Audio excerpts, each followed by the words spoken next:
Et bonjour à toutes et tous, bienvenue sur la chaîne, j'espère que vous allez bien. Aujourd'hui dans cette nouvelle vidéo, bien sûr, nous allons parler d'un clavier gamer de chez HyperX. Alors ce clavier gamer, bien sûr, c'est le Alloy Core RGB. Tac, je vous le mets ici. Alors on va faire déjà ce unboxing et après, bien sûr, comme d'habitude, on va le tester en jeu, on va voir vraiment ce que vaut ce clavier. Alors voilà ce clavier, il se présentera comme ça. Bien sûr, la boîte est abîmée parce que c'était on va dire une deuxième main qui m'a été envoyée. Il n'est pas cassé, il n'y a rien, j'ai vérifié avant de faire cette vidéo. Ce clavier, bien sûr, c'est bien le HyperX Alloy Core RGB. Il est bien sûr AZERTY. Bien sûr, il faut prendre AZERTY. Si vous prenez un QWERTY, ça sera anglophone. Et bien sûr, il est compatible PC, PS4 et Xbox One, comme vous pouvez voir sur l'écran.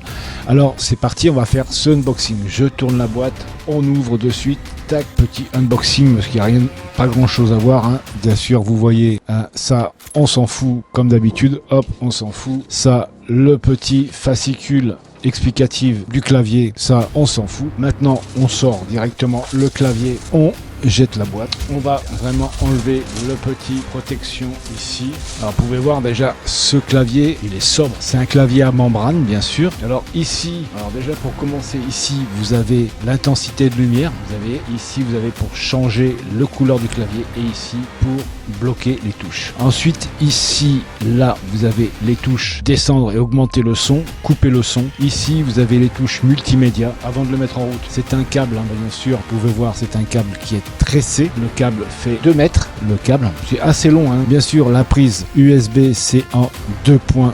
C'est une prise qui est plug and play. Alors maintenant, on va passer sur l'arrière du clavier. Alors ici, vous allez avoir 2 Reos, voilà, avec 2 petits patins en caoutchouc dessus.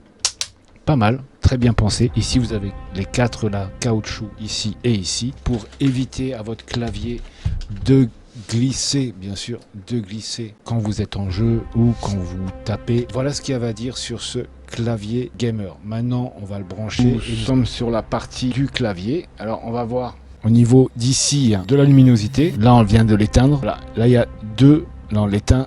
1 et 2. Vous avez l'intensité de lumière. Vous avez 2 intensités de lumière. Là, après, on va pouvoir régler le RGB ici avec la touche du centre. Là, il clignote. Là, il change de couleur et là, vous avez en RGB. Moi, ce que je trouve sympa sur ce clavier, c'est cette barre ici, là, la barre ici, qui reste allumée dans le coloris que vous avez choisi, soit en RGB, soit en rouge, soit en bleu, soit en vert, soit on va pas faire toutes les couleurs. Ce clavier est assez sympa. Pour ma part, il est un peu lourd, il fait 1,1 kg. Au niveau des touches, c'est des touches à membrane. Alors, il y en a qui aiment ce son. Moi, j'adore ce son. Les touches à membrane, j'adore. Je préfère ça que les touches mécaniques. Mais après, j'ai pas de préférence plus d'une que l'autre. Mais on va dire que les touches à membrane, c'est vraiment des touches, on va dire, pour moi, très souples. Allez, c'est parti, on va le tester en jeu. Déjà, il y a une bonne réaction au niveau du jeu. Ça, c'est bien. On va pas se plaindre. On va se poser ici. Allez hop, on va se poser là. On va pas aller carrément dans les zones. On va aller se poser là. Voilà, je vous montre pas la souris. Je vous montre juste le clavier. Déjà comme ça, vous pouvez voir le clavier aussi. Allez, on va se poser là. On va ramasser un peu de quoi se défendre. Voilà. Voilà, ça. Il n'y a rien d'autre. Hop, on va aller voir là-bas. Déjà, on voit bien que le clavier, il se débrouille quand même pas mal. À ce niveau-là, il n'y a pas trop de bruit comme certains claviers où vous entendez les touches. Il y en a, ils adorent ça. Moi, je suis pas trop fan de ceci, mais bon, après, on va pas se plaindre. Au niveau du jeu, moi, je dis que le clavier se comporte très bien. On n'a rien à dire là-dessus. Surtout pour son prix. Vous allez voir après quand je vous montrerai le prix de ce clavier. Pour ceux qui seraient intéressés, sautez sur l'occasion. Vous allez voir, vous ne serez vraiment pas déçus de ce petit clavier. Voilà, il a quand même 4 ans, je crois, ça fait 4 ans qu'il est sorti. Mais vous allez voir que ce clavier vaut le détour. Surtout si vous voulez un clavier de rechange. On va dire que ça déjà c'est bien. Pas mal. Très très bon clavier. Allez, on arrête là. Oui, je vais lire un peu parce que je vais baisser la tête. Je vais pas regarder tout le temps la caméra parce que j'ai pris des notes pour vous donner les positifs et négatifs de ce clavier, le Alloy Core RGB de chez HyperX. Je vais vous donner quelques notes que moi j'ai prises, que j'ai trouvé très très bien. Après, à vous de voir, pour un clavier à membrane, moi j'ai pas de préférence entre membrane ou les claviers mécaniques. Après, il y en a, ils sont plus clavier mécanique que clavier membrane ou vice versa. Alors déjà pour commencer, le clavier sera parfait pour certains joueurs mordus de RGB, mais sans dépenser plus qu'il ne faut. C'est-à-dire que pour moi, c'est ce que j'ai pensé, vous n'allez pas mettre dans un clavier 200 €, alors que celui-ci, à moins de 40 €, vous pouvez l'avoir. Même si c'est un clavier à membrane, moi, c'est comme ça que je vois les choses. Je vois mon portefeuille. Ensuite, les touches sont très réactives et silencieuses. Ça, il n'y a rien à dire là-dessus. Ensuite, les touches, il y a des touches multimédia qui sont dédiées à ça. Vous voulez mettre une musique, tac, vous avez les touches. Vous pouvez mettre plus de son ou moins de son ou passer à la musique suivante. Ça, c'est très bien aussi. Ce que vous avez aussi, c'est la barre lumineuse que vous avez en haut des touches. Ça, elle est, on va dire, cette barre qui est sur le dessus, elle a des effets fluides et élégants. Ça, moi, je trouve ça super, cette petite touche qu'ils ont mis juste au-dessus du clavier, en dessous leur nom.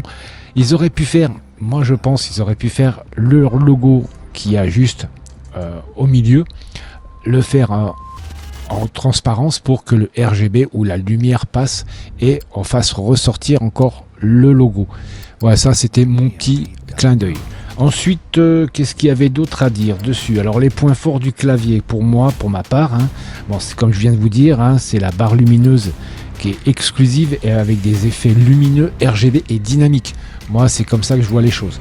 Ensuite, vous avez sa structure rigide et durable. C'est vrai qu'elle est rigide, vous ne pouvez pas trop le plier, le clavier, il est très rigide. Les touches réactives, durables et surtout silencieuses. Ça, c'est vrai que les touches sont réactives, silencieuses. Je ne sais pas si vous entendez, là je tape sur le clavier. Voilà, elles sont très silencieuses. Alors, oui, ça aussi, j'ai oublié de vous en parler tout à l'heure. Il est résistant à l'eau. C'est-à-dire que si vous avez un verre de 120 ml, bien sûr, c'est approximatif. Je n'ai pas fait le test. Vous prenez 120 ml d'eau, vous le versez sur tout le clavier. Il est, on va dire, pas étanche, parce que il n'est pas étanche, mais il résiste à l'eau. Voilà, déjà, ça c'est bien aussi pour un clavier. Quand on dit de l'eau, c'est un liquide, il y a un liquide quelconque.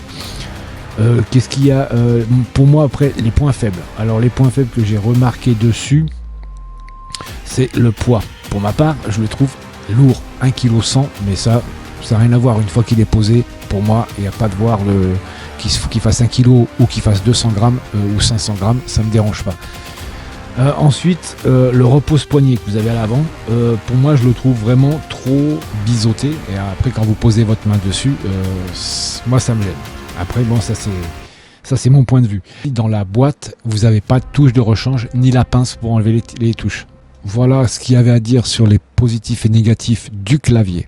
Alors moi maintenant, je voudrais remercier bien sûr les abonnés qui font la chaîne. Bien sûr, c'est bien grâce à vous si la chaîne en arrive actuellement où elle en est. On monte doucement en abonnés, mais on monte aussi en vues, ça j'ai aperçu. Ça ne vous incombe nullement. S'il y a des erreurs de fait, ça c'est ma faute à moi, c'est pas de la vôtre. Vous faites ce que vous pouvez, vous likez, vous commentez et vous partagez les vidéos, ça c'est très très bien, je vous en remercie énormément. Et bien voilà, nous arrivons au terme de cette vidéo. Si celle-ci vous a plu, n'hésitez pas à liker, commenter et partager pour me soutenir. De vous abonner à la chaîne sans oublier la cloche pour être notifié de mes prochaines sorties vidéo. Pour ma part, je vous dis à très bientôt dans une prochaine vidéo. Prenez soin de vous, portez-vous bien, au revoir.